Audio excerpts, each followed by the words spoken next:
Pasta alla Norma is the one dish I've been desperately trying to avoid, and simply because it uses an ingredient I do not like at all: eggplant.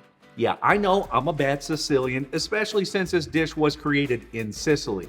However, I'm going to do everything in my power to try and pull out as much flavor as possible to make this as delicious as I can, which means no soggy eggplant. It's time to see what I'm made of. Sound good? Let's cook. Alrighty, we need a half of a yellow onion. You could also use a red, white, or sweet. Slice off the end, slice it in half, remove that outside peel, and then using a fine grater, I want to grate that half onion into a bowl. I do not want big pieces. I want it to easily infuse into our pomodoro sauce. Next, I'm going to finely grate 2 whole garlic cloves. We're going to go right into that same bowl with the onions. Then we're taking it over to our cooktop where I have a large 5-quart sauce pot. But of course, you could use any pot that works for you. We're next going to add in 3 tablespoons of olive oil. We're going to turn the heat up to medium and let that oil heat up for about 30 to 45 seconds.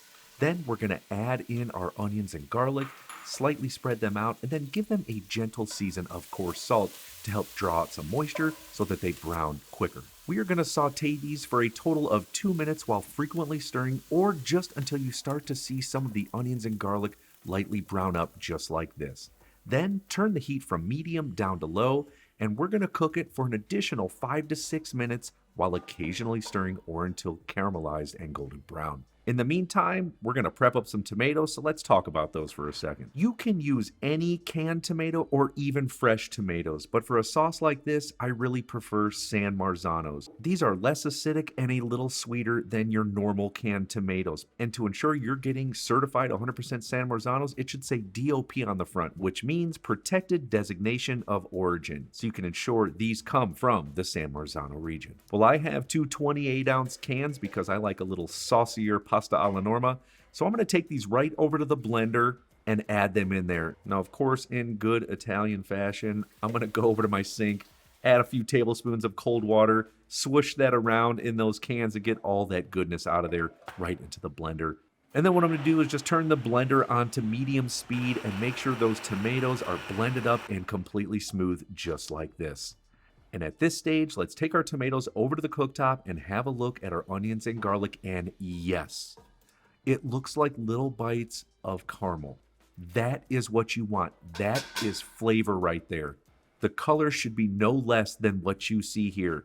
And for a little chef tip, taste it so you can understand exactly where they should be. Now let's pour in our blended up tomatoes, and of course don't forget to swish around that blender with a few tablespoons of water and add it in there as well, along with 2 large basil leaves.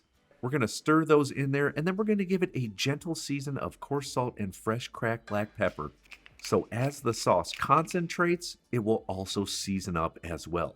The goal here is to cook it over low to medium heat and reduce the amount of sauce by about 1/3, intensifying those tomato flavors, making it so delicious. But this is great timing because we can prep up a few more things beginning with cheese. Now, the traditional cheese to use in a pasta alla Norma is something known as Ricotta Salata. This is a sheep's milk cheese that is actually made very similar to ricotta. However, in the end, it is pressed, salted, and aged. Now, the salt flavor is not too intense, and this is a fantastic cheese for crumbling or grating, and it really has the texture of a drier feta cheese. I think if you try it, you're really going to love it. Now, while this is a popular cheese to use in Sicily, it can be tough to find. So another cheese you could use is Pecorino Romano, which is that main cheese used in southern and central Italy, or even a Parmigiano Reggiano, which is the most popular cheese used in northern Italy and seems to be so around the world. Now, what I want to do with this ricotta salata is grate it until I have about 1 cup.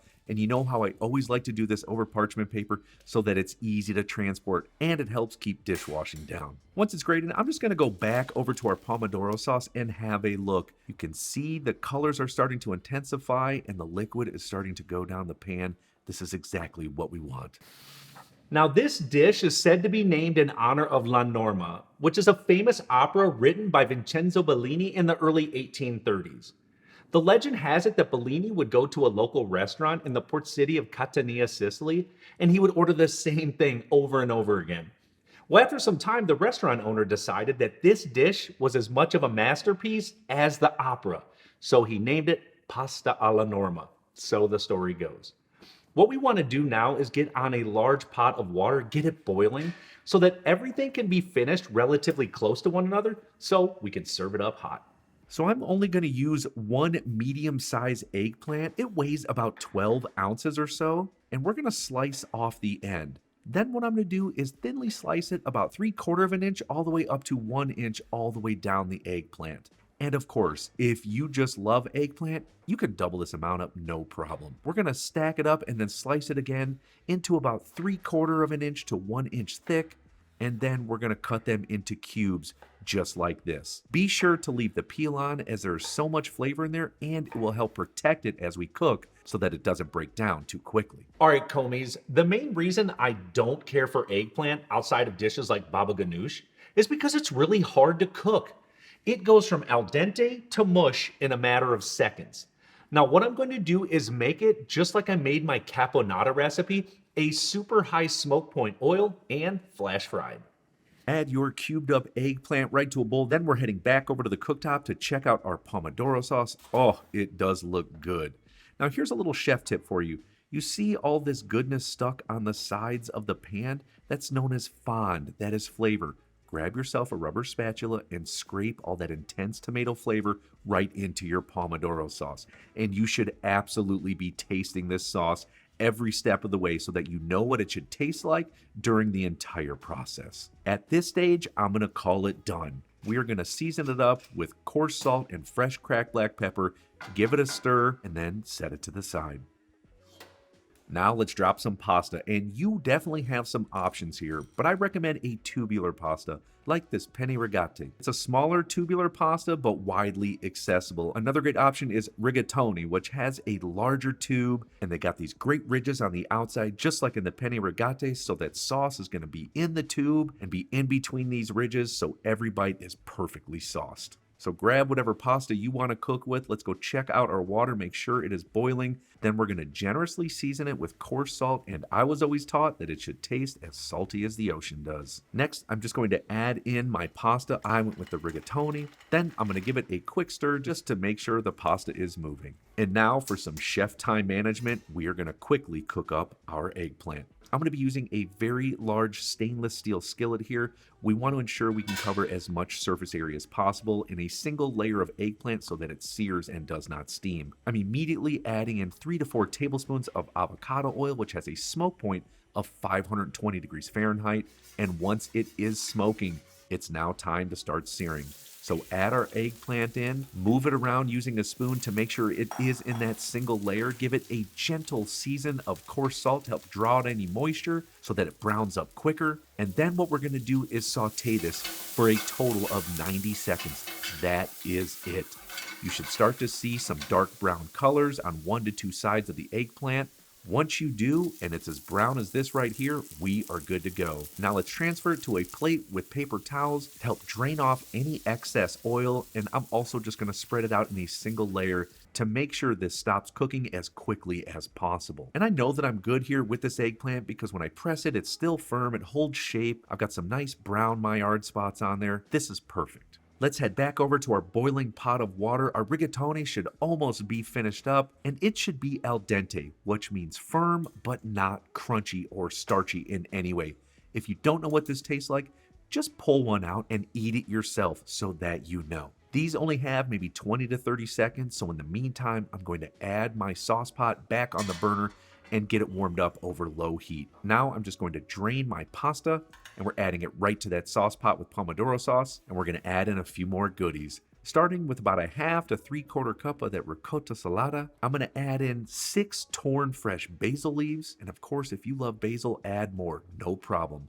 Then let's give it a final season with coarse salt and fresh cracked black pepper, and then fold it together using a spoon or rubber spatula. Oh man, does this look good.